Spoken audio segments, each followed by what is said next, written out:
Hello, Ram Ram सा। आप सबने प्रणाम। माँ कुंजल कथा कहानियों में आपका स्वागत है। आज मैं आपने नवरात्र के दूसरे दिन माता ब्रह्मचारिणी की कथा सुनाऊं। नवरात्रि के दूसरे दिन माता ब्रह्मचारिणी की पूजा अर्चना की जाती है। ब्रह्म का मतलब तपस्या और चारिणी का मतलब आचरण करने वाली होता है। माता ब्रह्मचारिणी ने भगवान शंकर को पति के रूप में पाने के लिए घोर तपस्या करी थी। इस तपस्या के कारण माता को तपचारिणी ब्रह्मचारिणी कहा जाता है।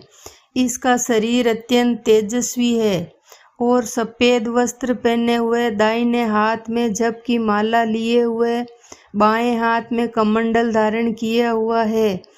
इनकी पूजा करने से साधक का मन स्वाधिष्ठान चक्र में स्थिर होता है।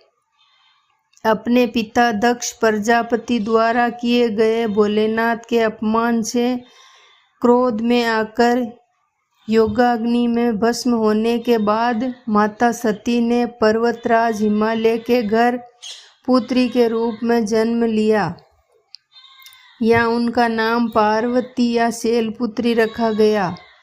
जब पार्वती बड़ी हुई, ब्रह्मा जी के मानस पुत्र देवऋषि नारद ने उन्हें दर्शन दिए और उन्होंने पार्वती जी की वह तपस्या की राह पर चले तो अपने पूर्व जन्म के पति भगवान भोलेनाथ को पति के रूप में प्राप्त कर सकती है।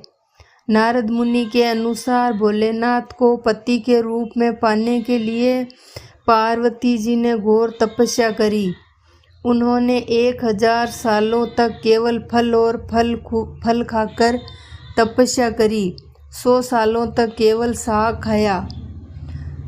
तपस्या करने के लिए माता ने खुले आकाश में बारिश, ठंड और धूप सहे।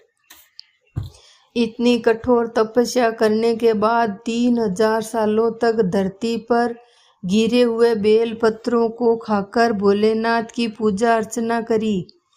फिर कुछ समय बाद उन्होंने वो बेलपत्र भी खाना बंद कर दिया।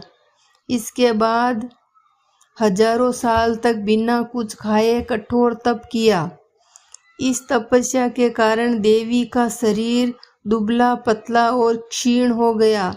उनकी यह निर्बल दशा देखकर उनकी माता मैनावती को बहुत दुख हुआ। इस कठोर तपस्या को देखकर तीनों लोकों में हाहाकार मच गया।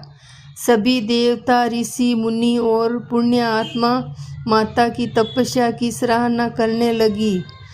अंत में देवी के तप से प्रसन्न होकर ब्रह्मा जी उनके सामने प्रकट हुए और माता से पूछने लगे, हे देवी, आज तक किसी ने इतनी कठोर तपस्या नहीं करी। ऐसी तपस्या केवल आप ही से संभव है। आपकी इस परम पवित्र और अलौकिक तपस्या की चर्चा चारों दिशाओं में हो रही है। आपकी मनोकामना अवश्य ही पूर्ण होगी।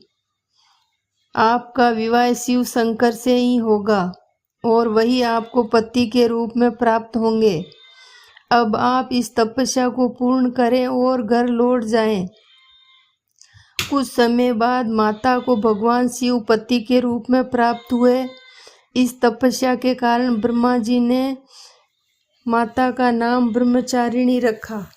राम राम सा। हमारा चैनल ने लाइक और सब्सक्राइब जरूर